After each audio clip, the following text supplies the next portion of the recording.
नमस्कार, मी वैशालीच रेसिपीमध्ये आपल्या सर्वांचंच नेहमीप्रमाणेच पुन्हा एकदा स्वागत आहे. आपली आजची रेसिपी आहे साबुदाणा थालीपीठ.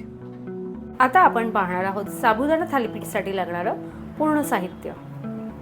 इथे मी साबुदाणा भिजवून घेतलेला आहे. त्याचबरोबर 2 बटाटे देखील मी उकडून घेतलेले आहेत आणि ते स्मॅश देखील करून घेतलेले आहेत. तुम्हाला जर बटाटे किसून घ्यायचे असतील तर तुम्ही तसेही घेऊ शकता. त्याचबरोबर 1 वाटी शेंगदाण्याचा कूट देखील घेतलेला आहे. बारीक चिरलेली हिरवी मिरची, जिरं, त्याचबरोबर मी कढीपत्ता देखील बारीक चिरून घेतलेला आहे आणि चवीपुरतं मीठ. तुम्ही पाहू शकता इथे आपला साबुदाणा छान भिजून फुललेला आहे.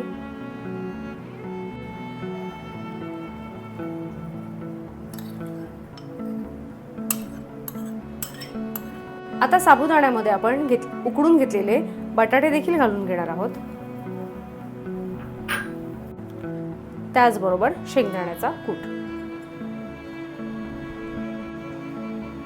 जिरं, कढीपत्ता, बारीक चिरलेली मिरची.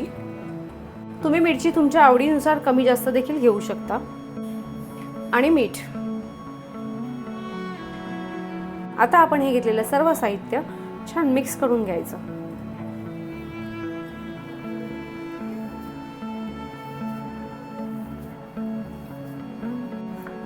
आपण घेतलेलं साहित्य छान मिक्स करून त्याचा असा छान गोळा देखील झालेला आहे.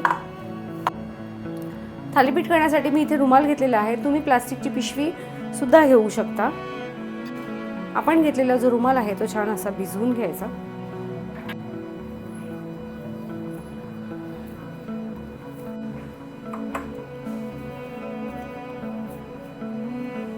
असा गोळा घ्यायचा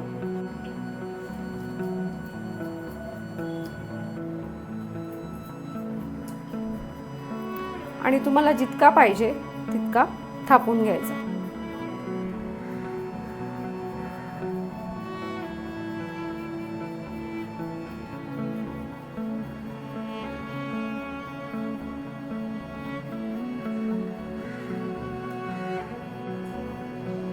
इथे आपलं थालीपीठ थापून झालेलं आहे. आपलं थालीपीठ थापून झाल्यावर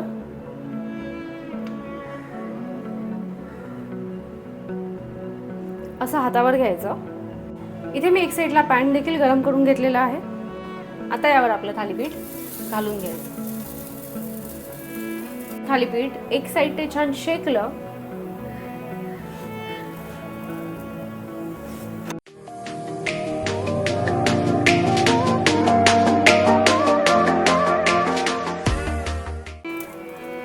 असं पलटून घ्यायचं. तुम्हाला जर हाताने जमत नसेल तुम्ही पलेत्याचा उपयोग करू शकता. दुसऱ्याही साईडने आपलं थालीपीठ शेकून झालं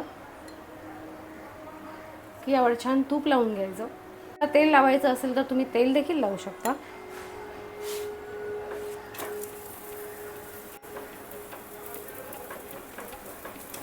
आपलं थालीपीठ दोन्ही साईडने छान शेकलेलं आहे. गॅस कमी करून ते काढून घ्यायचं. सेम पद्धतीने आपण आणखीन एक थालीपीठ थापून घेणार आहोत.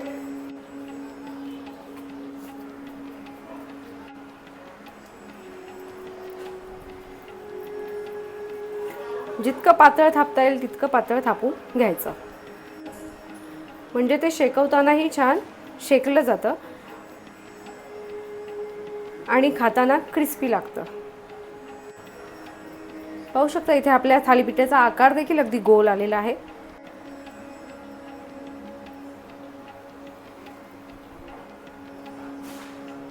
आणि हातावर देखील छान घेतलेला आहे. पुन्हा मी आपलं थालीपीठ पॅनवर घालून घेतो. आपलं थालीपीठ एक साईडने शेकलेलं आहे. असं परतून घ्यायचं. प्रेस देखील करून घ्यायचं म्हणजे ते छान शेकलं जातं आणि साबुदाणा जो आहे तो फुलतो देखील. छान तूप देखील लावून घ्यायचं.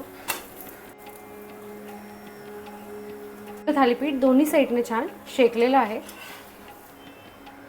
काढून घ्यायचं. बऱ्याचदा काय होतं थालीपीठ थापून होतं पण सगळ्यांनाच ते असं पटकन हातावर घेता येत नाही. तुम्ही प्लास्टिक घेतलं असेल तर प्लास्टिक, किंवा असा रुमाल घेतला असेल तर रुमाल असाच डायरेक्ट उचलायचा आणि तो असा तव्यावर घालून घ्यायचा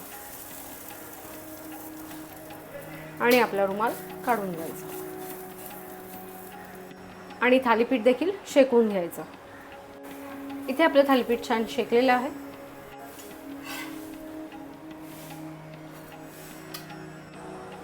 आपले थालीपीठ करून तयार आहेत.